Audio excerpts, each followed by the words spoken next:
Find an Irish person working in Copenhagen.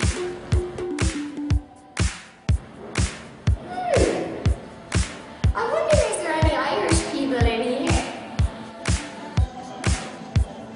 Are there any Irish people here?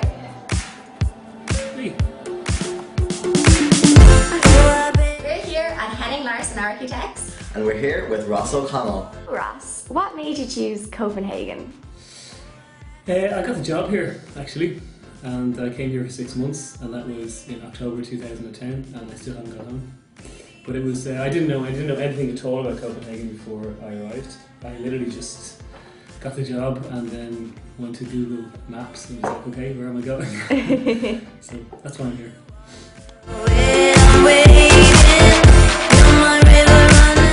So how do you find life in Copenhagen? It's fantastic. It's an absolutely fantastic place to live. It's really nice. It's a very small city. There's like bicycles everywhere. It's like, I know people here, like Danish people, rate themselves as like the happiest people in the world and stuff, and you can really see why. It's a lovely place to live. What's it like on the job front in Copenhagen?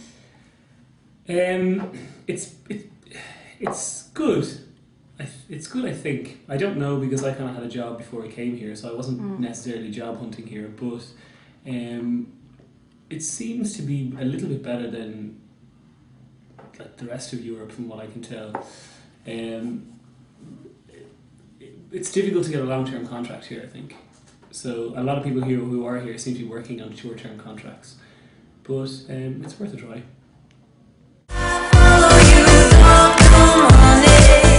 So Ross, what advice would you give to Irish people planning on moving to Copenhagen? Well, I suppose it's the same as anywhere. You shouldn't leave Ireland without money, because you could find yourself in trouble. Like, for example, when you move here, you have to, even if you have a job set up, you have to be able to like fund yourself for about a month or two before your paycheck sorts out. You've got to be able to put a deposit on an apartment, so all that kind of stuff, and it all adds up, and especially if you don't have a job. Somewhere like Copenhagen is, I think anywhere in Scandinavia is very expensive to live, so you've got to be able to support yourself for about 3 months. So I would say you probably shouldn't leave Ireland with about 6,000. Any less than that, I think you could be in trouble.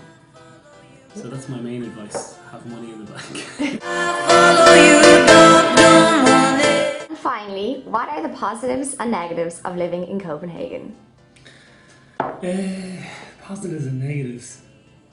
Well, the positives are like it's extremely nice place to live. It's like it's very safe. There's like everything's like, there's loads of good bars and stuff and clubs, and they're all free, and it's very small, so it's very easy to settle in. So it doesn't feel like you're living in a big city, and because you can cycle anywhere in about 10 minutes, it feels more like you're in a small town. So when I came here first, for example, it's much easier to kind of settle in and kind of build a network, because you're always only about 15 minutes away from where everyone else is, so it's very nice.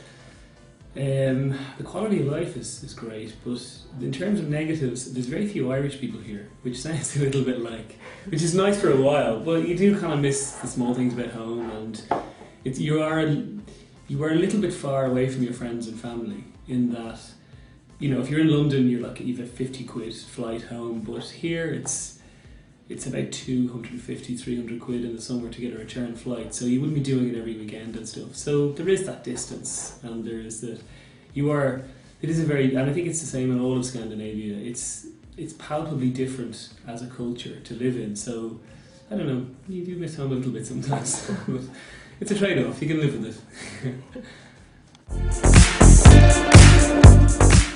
Hello Dublin, how's it going? My name is Kieran Caddell, I'm from Cork City in Ireland, and this is David Plunkett from Dublin, and we work here at the Irish Rover.